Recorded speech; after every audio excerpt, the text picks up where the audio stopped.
안녕하십니까. 인천에 살고 있는 40대 남자입니다.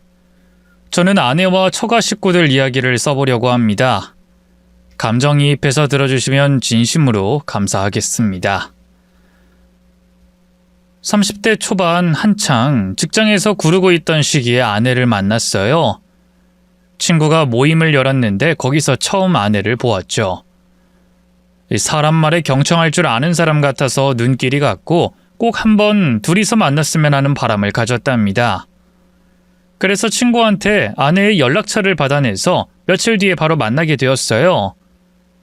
둘이 만나니 마음씨가 예쁜 걸 훨씬 더 많이 느꼈답니다.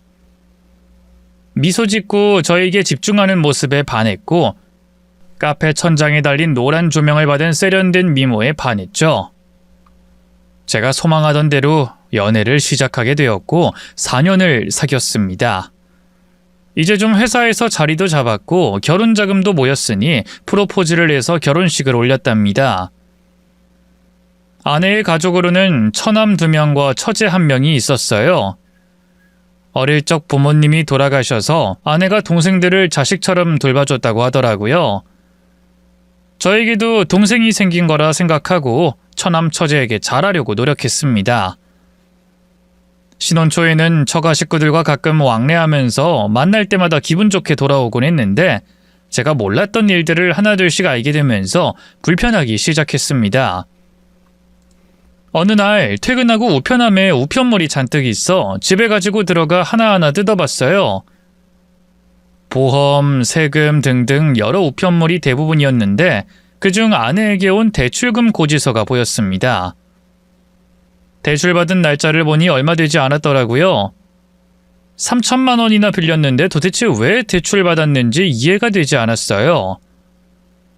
30분 뒤에 퇴근해서 돌아온 아내에게 조심스럽게 물었습니다. 여보, 내가 우편물 확인하다가 이걸 봤어. 당신 대출받았더라? 어? 당신은 왜 남의 우편물을 뜯어보고 그래? 남이라니 우리 부부잖아. 뭔지 궁금하니까 뜯어봤지. 여보, 3천만 원이나 대출받은 이유가 뭐야? 어디 급하게 돈 필요한 곳이 있었어? 동생들한테 나눠줬어. 둘째, 셋째 남동생은 사회초년생인데다 월세도 제대로 못 내고 학자금도 갚아야 할 게 많아. 그래서 도와줬어. 막내 여동생은 이제 대학 졸업반이니까 미리 사회생활하기 전에 필요한 데 쓰라고 줬어. 뭐? 동생들한테 그 큰 돈을 해줬다고? 여보, 처남 처제도 다 큰 성인인데 꼭 그렇게까지 해줘야 해? 내 눈엔 아직 애기들이거든? 큰 누나가 동생들 챙기는 걸 가지고 왜 이렇게 야단인지 모르겠네. 여보, 당신은 형제가 없어서 이런 정을 모르는 것 같은데 형제 많은 집안들은 다들 우리처럼 지내. 제가 아무리 외아들이지만 다른 형제 있는 집안 사람들은 아내처럼 지내지 않는다는 걸 알고 있습니다. 게다가 결혼해서 저와 부부가 됐으면 목돈 대출을 받는데 한마디라도 상의해야 하는 게 당연하다 생각했습니다. 그래서 아내에게 제 불만을 이야기했습니다. 그랬더니 별것도 아닌 거 가지고 시비를 건다고 툴툴거리더라고요. 내가 내 돈으로 도와주는 건데 왜 참견이고 시비야? 내가 당신한테 돈 달라고 한 것도 아니잖아. 여보, 부부는 이렇게 살면 안 돼. 서로에 대해 모르는 게 없어야 하고 이 돈이라는 것도 의논하고 써야 하는 거야. 몰라. 난 동생들이 항상 가엾고 딱해서 도와주고 싶어. 부모님이랑 거의 못 살고 날 부모처럼 따르던 애들이라 조금이라도 뭘 해주고 싶다고. 여보, 당신 마음은 알겠는데 그래도 다 큰 성인들이고 대학까지 나왔으니 앞가림 하도록 응원만 해주자. 부탁할게. 저는 최대한 좋게 이야기를 했습니다. 아내의 기분이 상하지 않도록 말이죠. 뚜렷한 결과를 내지 못한 대화였으니 어느 정도 알아들었길 믿고 바랬습니다. 3천만 원 대출받은 건 제가 절반 이상을 도와줘서 갚았어요. 아내에게 돈이 필요하면 빚낼 생각하지 말고 저에게 말하라고 일러뒀죠. 1년 동안 처가 식구들을 서너 번 만났는데 아내에게 의지하려고 하는 자세가 보여서 독립할 줄 알아야 한다고 말을 돌려 말했어요. 큰 처남이 사업을 한다길래 이렇게 말했습니다. 처제 그리고 처남들이 알아서 잘하겠지만 세 사람 모두 이제 다 큰 성인이지. 대학도 나왔고 각자 최선을 다해 살아야 해. 누군가에게 의지하려고 하지 말고 스스로 헤쳐나가는 게 참된 어른이야. 큰처남, 사업하게 된 걸 축하해. 사실 걱정이 앞섰는데 처남이 꼭 해보고 싶다 하니 나로선 응원 말고 해줄 게 없네. 매형, 무슨 말이 그렇게 길어요. 그러니까 우리더러 알아서 살라는 소리잖아요. 내가 사업한다고 돈 달라고 할까봐 장황하게 말씀하신 거예요? 저 사업자금 있거든요. 도와달라고 안 한다고요. 그래? 우리 큰처남이 능력 있네. 아무튼 축하해. 처남이 짜증스럽게 대답했고 저는 어깨를 으쓱하면서 억지 웃음을 지으며 축하 인사를 했습니다. 그런데 아내는 가만히 있으면 되는데 먼저 돈 이야기를 꺼냈습니다. 사업하면 여윳돈도 어느 정도 있어야 하는 거 아니야? 성구가 누나가 도와줄까? 누나가 도와준다면 나야 좋지. 누나 요즘 돈 잘 벌어? 이 녀석아, 동생 줄 돈이 없으면 만들어서라도 줄 수 있어. 성국이 말고 성민이, 성희도 필요한 거 있으면 말해봐. 큰처남은 박수를 치며 대답했습니다. 그럼 마다하지 않고 받을게. 역시 우리 누나 짱이야. 아내가 그리 말하는 걸 듣고 바로 눈치를 줬어요. 처남들과 처제는 저를 싸하게 쳐다봤고요. 아내는 멋쩍은 미소를 지으며 저와 의논을 해보고 결정한다고 말을 바꿔서 대답했습니다. 동생들은 실망하고 저를 한 번씩 째려보더라고요. 이런 눈초리를 받는 게 불편하지만 차라리 앞에서 따가운 눈총을 받는 것이 뒤에 가서 돈 때문에 속을 끓이는 것보다 100배는 낫다고 생각했습니다. 때때로 처가 동생들이 아내한테 전화해서 뭔가를 요구하는 것 같았는데 제가 무슨 일이냐고 물어보면 아내는 그냥 안부 전화라고 둘러댔어요. 저 몰래 아내가 목돈은 아니고 조금씩 용돈을 붙여주는 것을 알았는데 구태여 따지지 않았습니다. 소액은 그냥 참아줬죠. 그런데 아내가 저 몰래 사업을 시작한 큰 처남에게 2천만 원을 대출받아줬더라고요. 처남이 다른 데서 대출을 받았는데 돈이 더 필요해서 아내에게 손을 벌렸답니다. 그것 때문에 진짜 크게 싸웠어요. 돈 문제로 이렇게 싸울 바에야 헤어지는 게 낫겠다고 큰 소리를 쳤더니 아내가 다시는 안 그러겠다며 10원짜리 한 장을 쓰더라도 저와 의논하겠다고 약속해서 지켜보기로 했답니다. 그리고 돈을 받아간 큰처남의 사업은 1년 운영하고 주저앉아 버렸어요. 매출도 꽝이고 발전 가능성도 꽝이어서 그만두고 회사를 다니든 알바를 하든 알아서 밥 벌어 먹고 살길 바랬는데 또다시 다른 사업을 하겠다고 나대더라고요. 우리 집에 찾아와서 자금을 빌려달라며 손을 벌렸습니다. 누나, 사업은 원래 한 번 해서 성공하기 어려운 거야. 두 번째엔 성공할 거니까 이번엔 누나가 좀 도와주라. 성구가, 누나도 그러고 싶은데 네 매형이랑 약속한 게 있어. 목돈 쓸 때 항상 의논해야 해. 그래? 그럼 지금 매형이랑 의논해봐. 매형, 저 이번엔 진짜 자신 있어요. 이 큰처남의 부탁 좀 들어주세요. 큰처남 말에 바로 대답했습니다. 처남, 이제 30살 넘지 않았나? 그 나이에 사업하는 것도 무리인데 왜 돈까지 빌려가면서 사업을 하겠다는 거야? 취직해서 직접 벌어서 사업 자금을 모으든지 해. 여긴 자네가 돈 빌리는 은행이 아니라 누나 집이야. 매형, 쪼잔하게 나오지 말고 좀 도와줍시다. 내가 혼자 잘 먹고 살려고 사업하는 것 같아요? 아니요. 난 우리 식구들한테 베풀면서 살 거예요. 성공하면 다들 돈방석에 앉게 해드릴 거라고요. 그 식구 중에 매형도 있어요. 처남, 미안해. 돈은 빌려주지 못하겠어. 치사하고 쪼잔하신 분이었네. 누나, 그냥 누나가 해주면 안 돼? 내가 매형한테 달라는 것도 아닌데 그냥 누나가 해줘. 처남, 지난번에도 자네가 빌려간 돈은 내 아내가 대출받아서 마련해준 거야. 그 대출금 누가 갚은 줄 알아? 바로 나야. 내 돈 2천만 원을 그냥 날려버렸다고? 자네 사업 망했다고 화 안 내고 참고 있는데 감히 불을 붙여? 그런 거였어요? 우리 누나가 빌려준 게 매형 돈이었구나.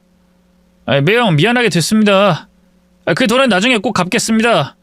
그래, 갚아야지. 그리고 이런 식으로 돈 빌리러 오지 마. 나와 아내도 미래를 생각해서 돈 모아야 해. 아이도 낳고 집도 더 좋은 곳으로 이사도 해야 하니까. 네, 매형, 죄송합니다. 그렇게 제가 화를 버럭 내고 나서야 처남이 정신 차리고 나가더라고요. 이후 사업을 관둘 줄 알았는데 계속해서 하더라고요. 대출을 계속 받기도 하고 나라에서 지원해주는 돈으로 사업을 이어갔다네요. 한편 둘째 처남은 돈으로 속을 썩이진 않았어요. 중견기업의 기획팀에서 열심히 일했고 씀씀이가 크지 않아 걱정될 게 없었어요. 그리고 막내인 처제는 대학 졸업 후 알바만 하면서 지냈어요. 취직하는 게 어려워서 마음고생을 크게 하는 것 같았습니다. 그래서 처제가 저희 집에 놀러 온 날 격려하는 말을 해줬어요. 처제, 사회가 마음먹은 대로 뜻대로 안 되지? 나도 처음엔 그랬어. 대학 졸업하고 반년은 알바만 하고 스펙을 쌓는데 시간을 보냈으니까. 그때도 취직이 될 거라는 확신이 없어서 마음고생이 심했었어. 처제, 부족한 걸 채우면서 천천히 앞으로 나아가 보자. 파이팅! 뭐래? 형부, 나 시집 갈 거예요. 지금 의사 꼬셔서 한창 잘 만나고 있거든요? 취직이 아니라 취집을 할 거라고요. 의사한테 시집 가는 게 얼마나 대단한지 아시죠? 처제의 대답에 정말 어이가 없고 황당했습니다. 기껏 응원 좀 해줬더니 의사한테 시집 간다고 고개를 빳빳이 들고 잘난 척 하더라고요. 뭐 제 인생도 아니고 아내 인생도 아니니 알아서 하게 내버려뒀습니다. 곧 처제는 결혼 준비를 하는데 의사 남편한테 시집 가는데 돈이 많이 필요하다며 제 아내에게 손을 벌리려고 하더라고요. 언니, 나 얼마나 해줄 수 있어? 우리 시부모님이 착한 분들이라 크게 바라는 건 없어. 개인 병원 같은 건 안 해줘도 된다고 해서 얼마나 다행인지 몰라. 그래도 성인은 해야 하니까 언니가 좀 도와줘라. 나 가진 게 없어서 언니 도움이 절실하게 필요해. 성희야, 얼마나 필요한데? 그걸 내 입으로 말하기는 좀 그렇고 능력 되는 만큼만 해줘. 내가 시집 가고 나서 갚을 테니까 도와주라. 형부, 저 시집 가게 도와주세요. 형부 대기업 다니니까 나 시집 자금 좀 해주세요. 이놈의 집안은 마지한테 빌붙지 못하면 아무것도 못하는 아메바들인가 봅니다. 큰 처남에 이어서 대놓고 돈 달라고 하는 처제가 가소롭고 괘씸했습니다. 저는 면전에 대고 취집을 할 거면 돈 한 푼 안 되는 남자를 다시 꼬셔서 시집을 가라고 큰 소리 쳤습니다. 그리고 저와 아내에게 빌붙지 말고 알아서 좀 살라고 따끔하게 말했습니다. 처제는 화를 내더니 집에서 나가버렸고 아내는 저를 붙들고 왜 말을 그렇게 하느냐고 싸움을 걸더군요. 내가 틀린 말 했어? 둘째 처남만 멀쩡하고 나머지 둘은 지 앞길을 스스로 못 가는 아메바 맞잖아. 나이가 30이면 알아서 철들어야 할 거 아니야. 여보, 내 동생들이 부모님 없이 자라서 좀 부족하다고 말했잖아. 남들과 똑같이 보지 말라고. 부모 없이 자란 사람들도 다 스스로 잘 살아가거든. 자꾸 부모님 일찍 여인 걸 무기 삼아 말하는 것 같은데 제발 당신 부모님 탓 좀 그만해. 그리고 당신이 자꾸 도와주니까 동생들이 염치 같은 거 모르고 날마다 돈 타령하는 거야. 정신 차려. 아내와 저는 그 일로 인해 몇 주 동안 냉정기를 보냈습니다. 만약 저 몰래 대출이라도 받았으면 진짜 크게 뒤집어버리고 난리칠 생각이었는데 다행히 사고는 치지 않더라고요. 그런데 처제 결혼식이 다가오자 전 여러 생각이 들었습니다. 부모님도 안 계시고 좋은 집안에 시집을 가는데 누가 턱하고 돈을 주는 사람이 없으니 안쓰럽게 보였습니다. 오빠의 마음으로 깊이 생각하게 됐죠. 그래서 결국 제가 해줄 수 있을 만큼의 돈을 지원해줬답니다. 처제, 지난번엔 내가 말이 심했어. 미안해. 됐어요. 나도 잘한 거 없으니까 사과할 필요 없어요. 처제, 이거 받아. 많진 않지만 내가 해줄 수 있을 만큼 해줄게. 어머, 형부가 돈을 다 주신다고요?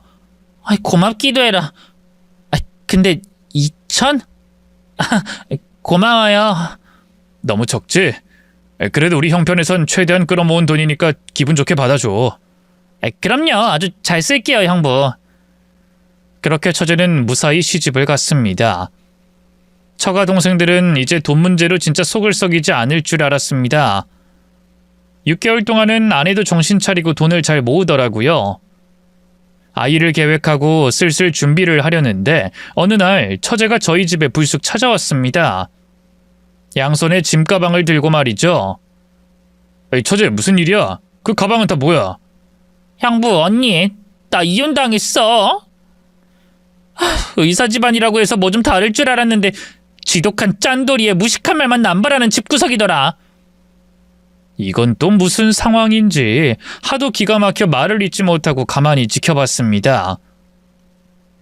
처제 말을 들어보니 처제가 이혼당할 만하더라고요.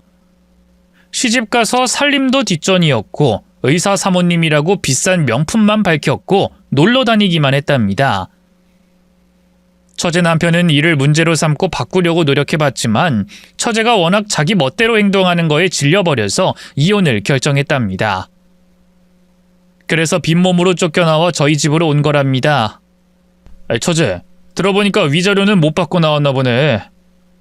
하긴 뭐 처제가 시집가서 돈을 그렇게 많이 썼으니 위자료를 받아낼 수 있겠어? 아마 소송으로 가도 힘들 거야. 형부, 지금 누구 편을 드시는 거예요? 나 정도 되는 여자랑 살려면 그 정도는 눈 감아주고 참아야 하는 거 아니에요? 그리고 직업이 의사라면서 더럽고 치사하게 돈 좀 썼다고 이혼하자는 게 말이 돼요? 처제 안타깝게 됐네. 그래서 앞으로 어떻게 하려고? 짐가방을 들고 여기로 온 이유는 뭐지? 그야 당연히 갈 곳이 없으니까 왔죠. 저 알거지인 거 모르세요? 결혼할 때 월세 보증금이 전 재산이었잖아요. 그래서 여기서 좀 지낼게요. 뭐? 우리 집에서 지내겠다고?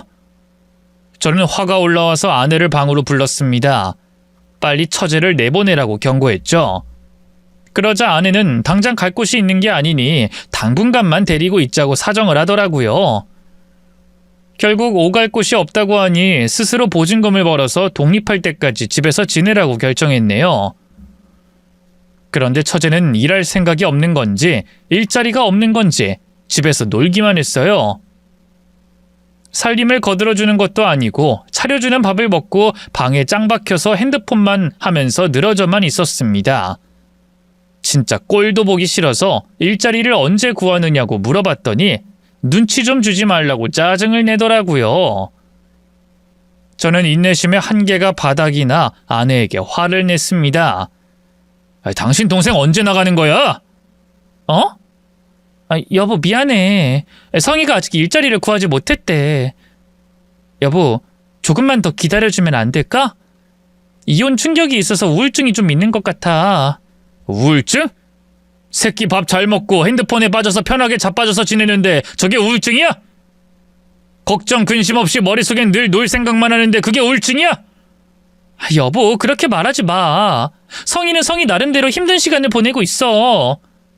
당신이 조금만 더 너그럽게 이해해줘. 정말 지겹다. 당신 동생들이 마음에 안 들다 못해 미워 죽겠어.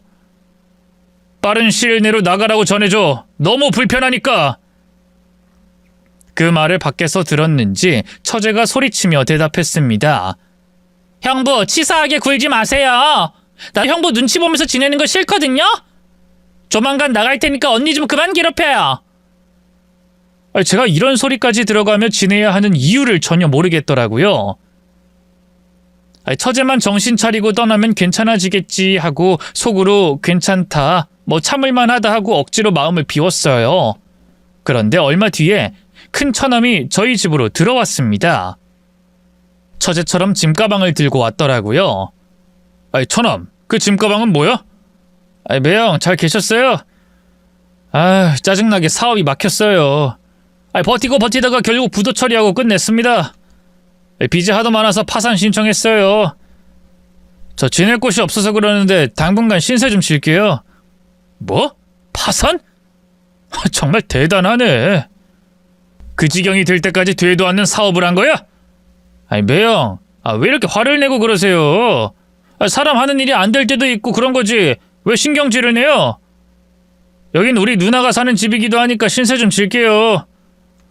누나 나왔어! 누나! 처남은 놀란 아내에게 빌부터 지내겠다고 말하더니 남은 방이 없어 옷방에서 지내기로 했습니다. 아침마다 씻고 옷방 문을 열면 술 냄새가 심하게 풍겼고 늘어지게 잠을 자는 처남의 미운 얼굴이 보였습니다. 저는 이대로는 절대로 같이 살 수 없다고 판단하여 아내를 불러놓고 말했습니다. 방 2칸짜리 월세 보증금이랑 한 달치 월세만 주고 내보내자고 일렀습니다. 나 더 이상 못 참아.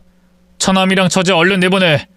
싸구려 월세방 많으니까 보증금이랑 한 달치 월세만 주고 내보내. 앞으로는 둘이 알아서 살라고 하고 이 집에서 내보내란 말이야. 여보, 동생들이 가엾지도 않아? 결혼에 실패하고 사업에 실패해서 저렇게 마음고생하면서 지내는 애들을 내쫓고 싶어? 당신 동생들이 지금 마음고생하는 걸로 보여? 팔자 죽게 술 먹고 대낮까지 퍼질러 자는데 저게 마음고생하는 거야? 현실에서 도피하고 싶어서 잠만 자는 거잖아. 여보, 날 봐서 한 번만 참아주면 안 돼? 정말 미치겠다. 당신은 도대체 동생들을 어떻게 생각하는 거야? 30 넘은 것들한테 언제까지 오냐오냐 봐주기만 할 거냐고? 나 참을 만큼 참았어. 이번 주 내로 무조건 내보내. 안 그럼 내가 이 집에서 나갈 거고 이혼 소장 쓸 거야. 여보, 너무해. 너무한 건 당신이랑 동생들이야. 제발 나 숨 좀 쉬게 해줘. 아내는 제 말을 듣고 며칠 동안 고심하다가 처동생들을 투룸으로 내보냈습니다. 나갈 때 얼마나 궁시렁거리던지 진짜 남이었으면 몇 대 쥐업해줬을 겁니다. 아무튼 눈앞에서 처동생들이 안 보이니 속이 편했어요. 아내와는 좀 어색한 기류가 흘렀지만 시간이 지나면 해결해 주리라 믿고 조용히 일상을 지냈습니다. 문제를 일으키지 않던 둘째 처남이 결혼하겠다고 찾아왔어요. 결혼 자금도 자기가 다 알아서 하겠다고 했고 저희 부부는 상견례와 결혼식장에만 참석하면 된다고 하더라고요. 비교를 하면 안 되지만 큰 처남과 막내 처제에 비하면 둘째 처남은 정신이 똑바로 박힌 사람이었습니다. 결혼 준비를 하길래 가만히 있기 좀 그래서 돈 봉투를 준비했어요. 처제 결혼할 때도 거금을 줬는데 모른 척하는 건 아니라는 생각이 들더라고요. 500만 원을 주며 좀 보태라고 건네줬답니다. 매형, 고마워요. 제가 이 돈을 받을 자격이 있는지 모르겠어요. 받아. 처제한테도 돈 해줬고 큰 처남한테도 사업자금이다 뭐다 해줬는데 둘째 처남한테는 아무것도 해준 게 없잖아. 매형, 저희 동생이 철딱선이 없어서 죄송해요. 형이랑 여동생 때문에 속이 많이 썩으셨죠? 아니라고 하면 거짓말이겠지. 그래도 앞으로 잘할 거라 믿어. 둘째 처남은 내가 걱정 안 해. 결혼 축하해. 얼마 뒤 상견례를 나갔더니 처남 댁은 굉장히 조신하게 보였고 사돈 부부도 좋은 분들 같았습니다. 처남이 결혼할 여자를 잘 선택한 것 같아 기뻤답니다. 큰 처남과 처제가 상견례 때 철없이 예단을 뭘로 해줄 거냐고 철없는 말을 하긴 했지만 적당히 좋은 분위기로 끝이 났습니다. 얼마 뒤 결혼식 날이 다가왔고 저희 부부는 멋지고 예쁘게 꾸미고 예식장으로 들어갔습니다. 처남은 준비하느라 정신이 없는 것 같았는데 저에게 부탁할 게 있다고 하면서 어렵게 말을 꺼내더군요. 매형, 생각해보니까 축의금 받을 사람이 없네요. 믿을 만한 사람을 앉혀야 하는데 매형이 해주셨으면 좋겠어요. 축의금? 그래, 내가 받을게. 아쉽게도 우리 처남이 장가가는 순간을 못 보겠네. 죄송해요. 제가 친구들한테 맡기려고 했는데 그건 좀 못 믿겠더라고요. 그래, 무슨 말인지 알아. 내가 꼼꼼하게 체크하고 계산 잘할 테니까 나한테 맡겨봐. 그래서 저는 예식장 앞에서 신랑 측 축의금을 받았습니다. 직장인이라 와주는 사람도 많았고 축의금도 적지 않게 들어오더라고요. 결혼식이 시작될 때쯤 저도 잠시 들어가서 결혼식을 볼까 하는데 뒤늦게 도착한 여자 하객이 저에게 봉투를 내밀었습니다. 얼른 들어가 보세요. 바로 예식이 시작될 겁니다. 아니에요. 저는 결혼식을 못 볼 것 같아요. 저기 그 봉투 안에 편지가 있거든요. 성민 씨한테 꼭 좀 읽어보라고 전해주세요. 결혼식 시작 전에 신랑한테 주시면 고맙겠어요. 여자 하객이 예식장 앞을 두리번거릴 때 몰래 편지를 꺼내봤습니다. 매우 충격적인 이야기가 담겨 있었어요. 여자 하객은 둘째 처남과 동거하는 오래된 연인 사이였고 뱃속에 아기도 있다고 했어요. 처남은 잘 사는 집의 딸과 결혼하겠다고 동거인을 버린 거죠.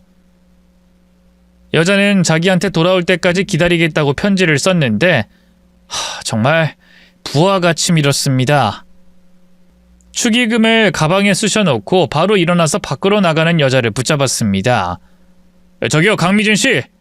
제가 편지 읽었습니다. 네? 다 읽었어요. 처남이랑 동거하는 사이였고 임신까지 하셨다고요? 근데 처남이 미진 씨를 버린 겁니까? 네. 처음에는 억울하고 화가 났지만 지금은 뱃속의 아이 때문에 돌아오길 바랄 뿐이에요. 그이가 저한테 돌아올 수 있게 마지막으로 편지를 건네주세요. 부탁해요. 저는 대답 대신 미진 씨의 팔을 잡고 예식장으로 뛰어갔습니다. 다행히 신랑 입장 전이었습니다. 무대 뒤로 뛰어가서 미진 씨를 옆에 두고 처남에게 말했습니다. 처남, 입장하지 마. 자네 곧 자식이 생기는데 딴 여자와 결혼을 하겠다고? 안 돼. 절대로 안 돼. 처남은 미진 씨를 보고 화들짝 놀라며 말했습니다. 야, 네가 여길 왜 와? 우린 끝난 사이라고 했지? 뭔데 네가 찾아온 거야? 애기는 안 낳겠다고 했잖아. 성민 씨 미안해. 나 이 아이 꼭 낳을 거야. 그리고 오빠가 돌아올 때까지 기다릴 거야. 너 돌았니? 내가 미쳤다고 아무것도 없는 기집애랑 결혼하겠냐? 당장 꺼져. 방해하지 말고 사라지라고.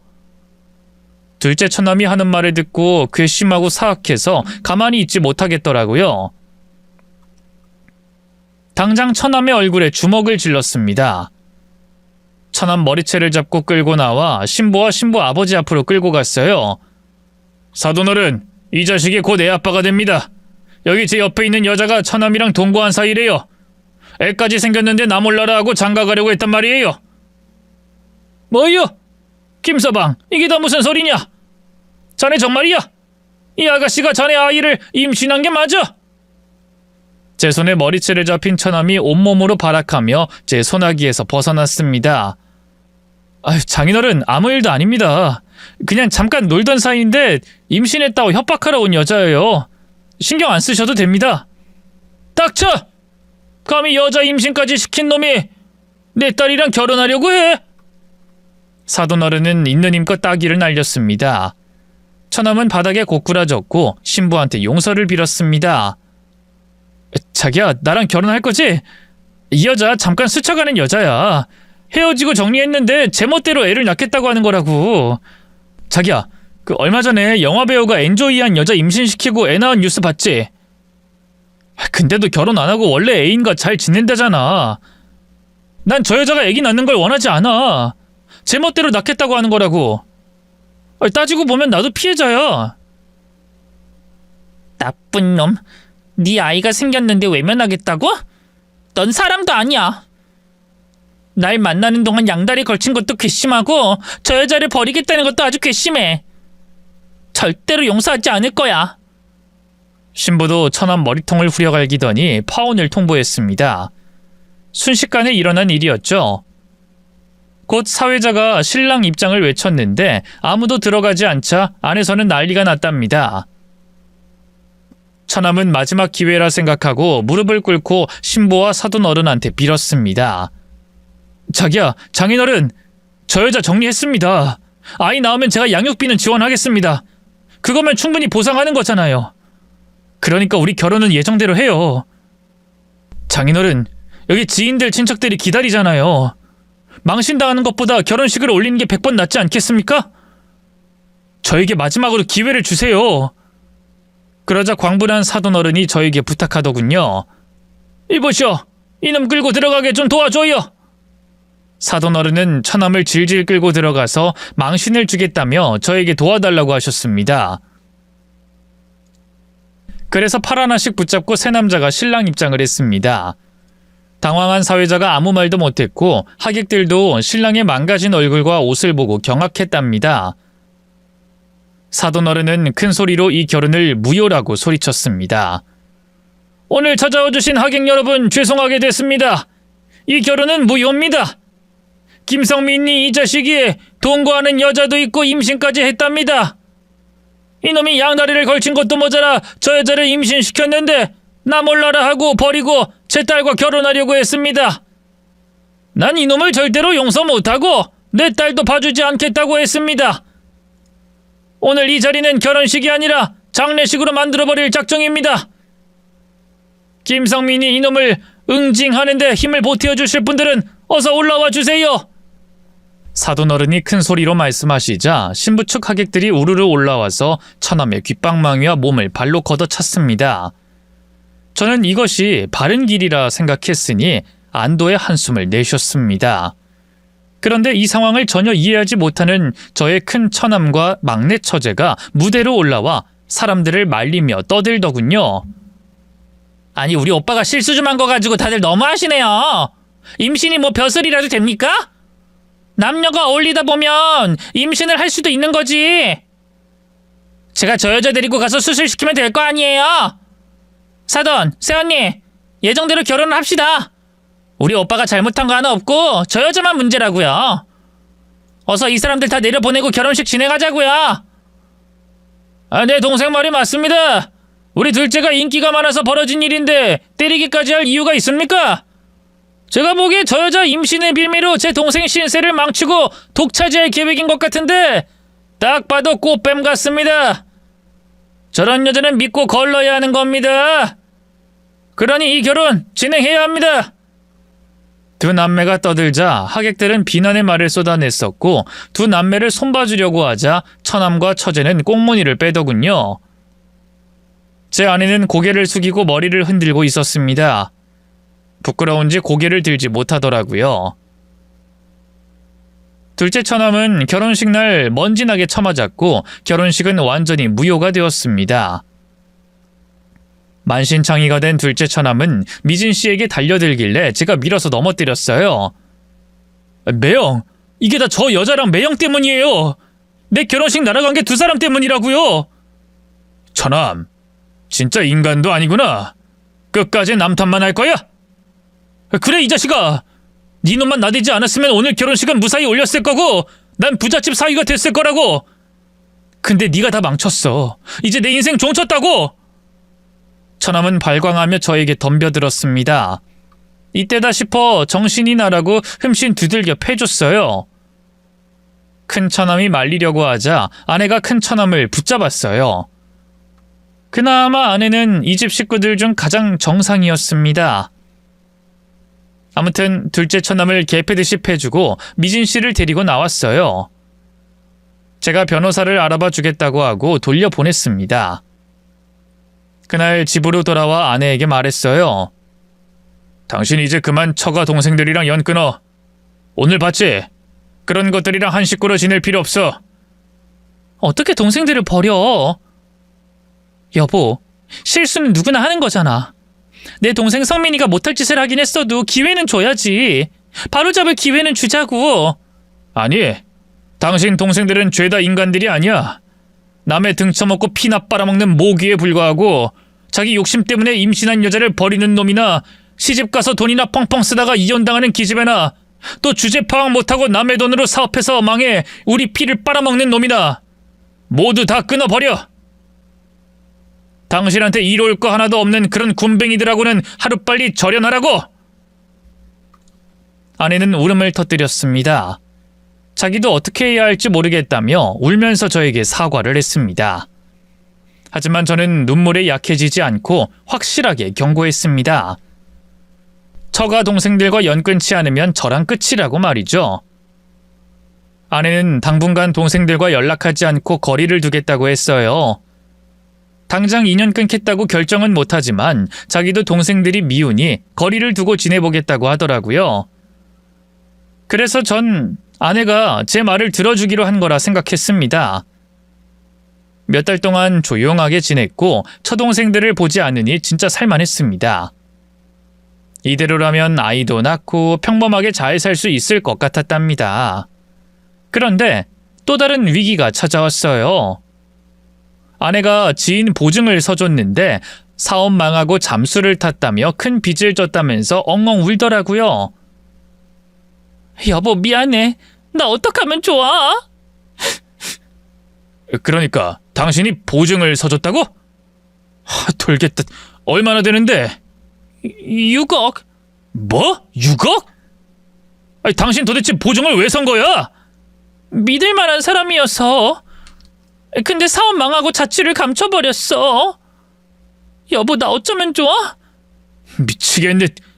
당신 정말 문제가 많다. 저는 아내 때문에 충격을 너무 심하게 받아서 밤에 잠을 이루지 못했습니다. 돈 때문에 부부가 이혼한다는 걸 이야기로만 들었지 제가 그런 갈림길에 서게 되니 미치고 팔짝 뛰겠더라고요. 사흘을 고민하고 나서 아내의 빚을 갚아주기로 마음먹었습니다. 이제부터는 모든 돈 관리는 제가 하기로 했고 아내가 카드로 10원 한 장 쓰더라도 제 핸드폰으로 문자가 날라오게 하라고 경고해뒀죠. 저는 부모님께 손을 벌리려고 본가에 찾아가려고 집에서 나왔습니다. 이 마음이 급하니 미루지 못하고 바로 해결하려고 했답니다. 차를 타고 출발했는데 이 비싼 외제차가 창문을 열고 운전하는데 이 낯익은 남자가 보였어요. 저는 그 남자를 따라갔습니다. 본가에 가는 것보다 훨씬 더 중요한 일이어서 바짝 뒤로 쫓아갔죠. 이윽고 도착한 곳은 신축 아파트였고 그곳을 들어가는 외제차 운전자를 몇 걸음 뒤로 따라갔어요. 엘리베이터가 몇 층에 도착한지 확인하고 1층으로 돌아온 엘리베이터를 타고 해당 층을 눌렀습니다. 몇 호로 들어가야 할지 모르지만 일단 올라갔습니다. 그런데 몇 호인지 찾을 필요가 없더군요. 복도 바로 왼쪽에 현관문이 열리며 제 아내의 얼굴이 보였답니다. 당신 여기서 뭐해? 큰 처남이 방금 들어가던데 그 집인가 보지? 아, 여보, 여긴 어떻게 알고 왔어? 다시 문 열어봐. 들어가서 확인해보게. 여기 상국이가 월세로 사는 집이야. 오해하지 마. 무슨 오해?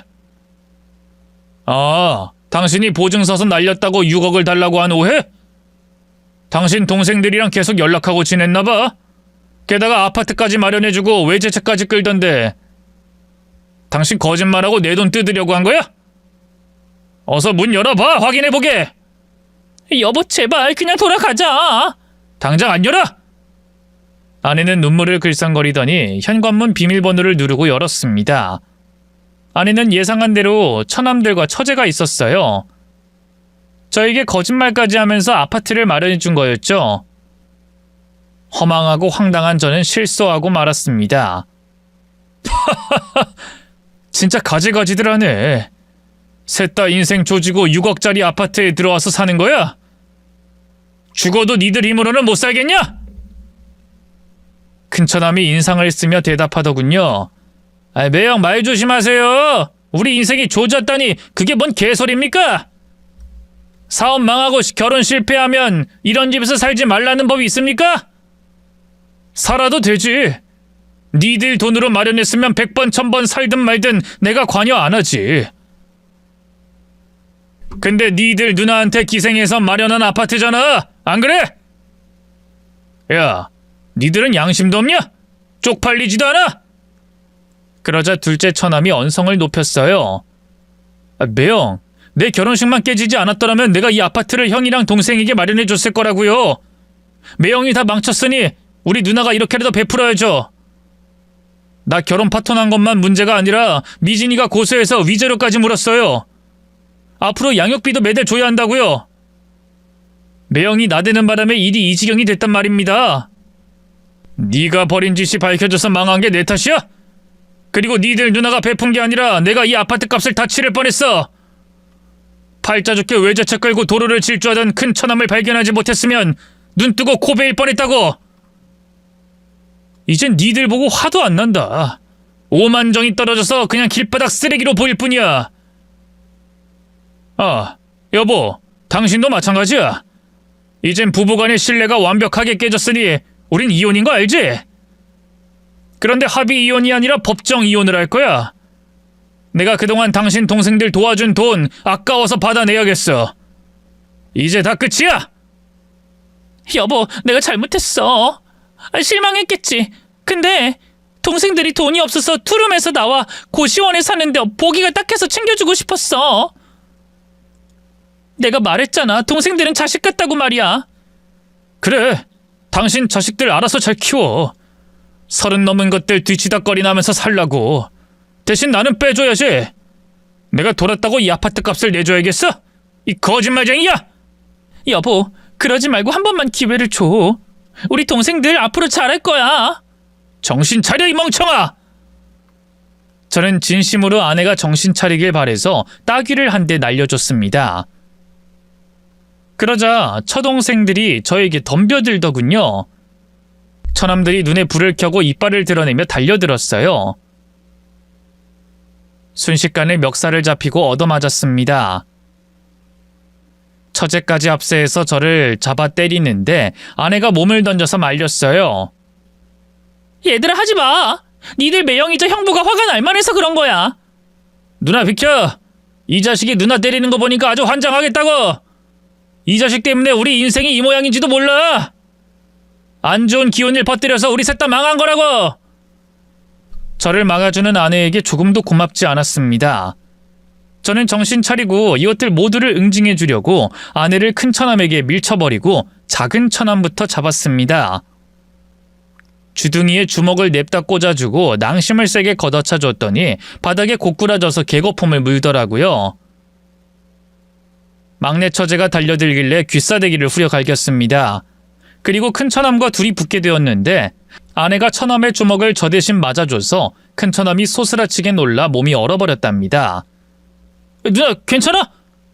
그러게 왜 중간에서 끼어들고 그래? 저는 타이밍을 놓치지 않고 바로 큰 처남의 올대를 갈겨주고 면상을 바닥에 박아버렸습니다. 처동생들을 돌아가면서 흠씬 밟아줬습니다.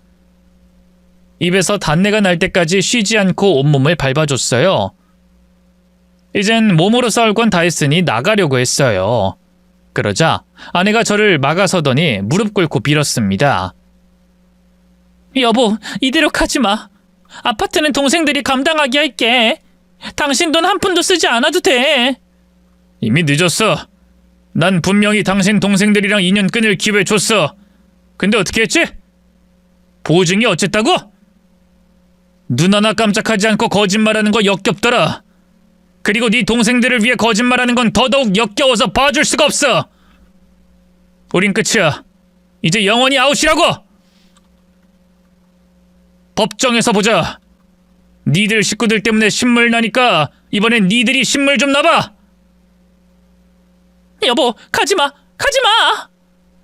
아내의 손을 뿌리치고 아파트에서 나왔습니다.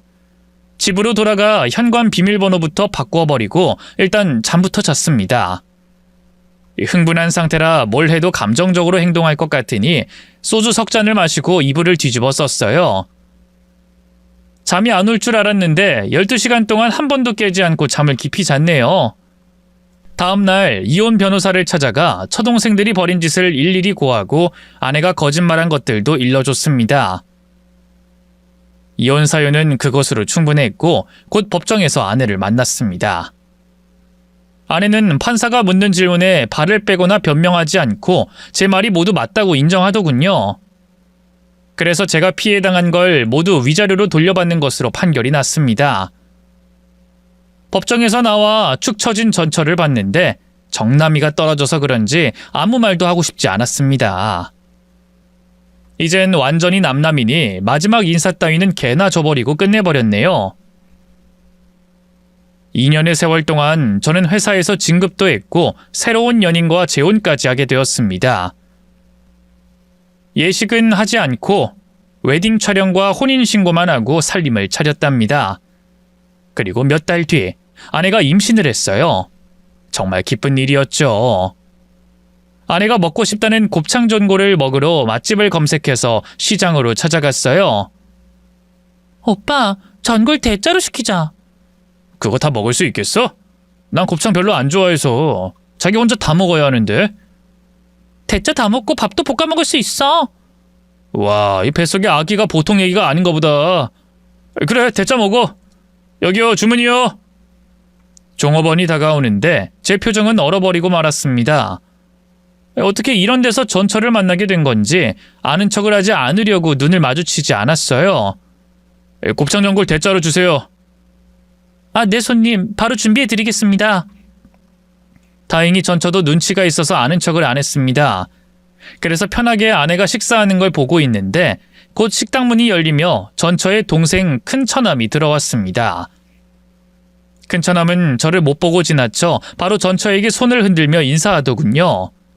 누나, 일할 만해? 앞치마가 잘 어울리네.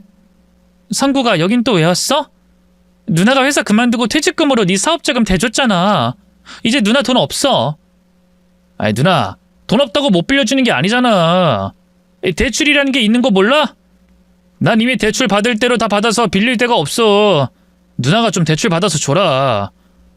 누나도 대출 안 돼. 얼마 전에 성민이랑 성희가 와서 대출 받아줬어.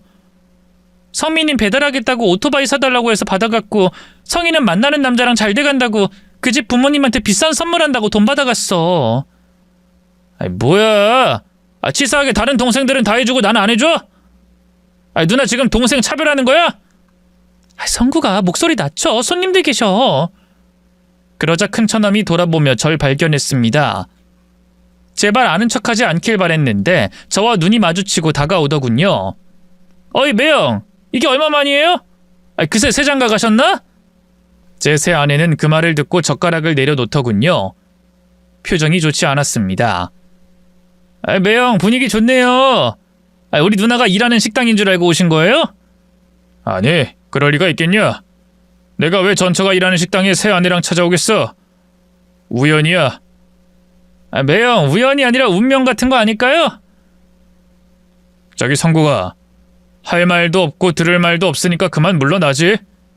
나 아내랑 식사 중이야. 방해받고 싶지 않아.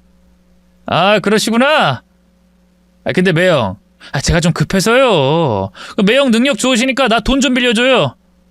사업이 어느 정도 자리를 잡았는데 자금이 부족해서. 저기 매영 앞에 있는 새 아내분, 저 좀 보세요. 제가 매영이 어떤 분인지 말씀드릴까요? 그만해! 왜 화를 내고 그러세요, 매영. 꺼지라고. 네 면상 보니까 역겨워 죽을 것 같으니까 꺼져! 제가 사람 대접을 해주지 않자 큰처남은 실실거리며 제 얼굴 앞에 자기 얼굴에 가까이 디밀더라고요. 매영, 우리 누나 울려놓고 우리한테 위자료 싹 다 받아가서 망하게 해놓고 목구멍으로 밥이 넘어가요? 아주 잘 넘어가. 여기가 맛집이라 술술 넘어간다. 아니, 개자식이 지금 나랑 말장난하나, 이씨. 야, 우리가 너 때문에 얼마나 큰 피해를 당한 줄. 큰처남이 짓거리는 걸 듣기 싫어서 말꼬리를 자르고 처남 얼굴을 잡고 곱창전골에 처박아 버렸습니다. 매워! 이런 개 같은! 왜, 정신이 들어? 아니야, 넌 정신이 아직도 혼미해 보인다. 한 번 더 먹여줄게.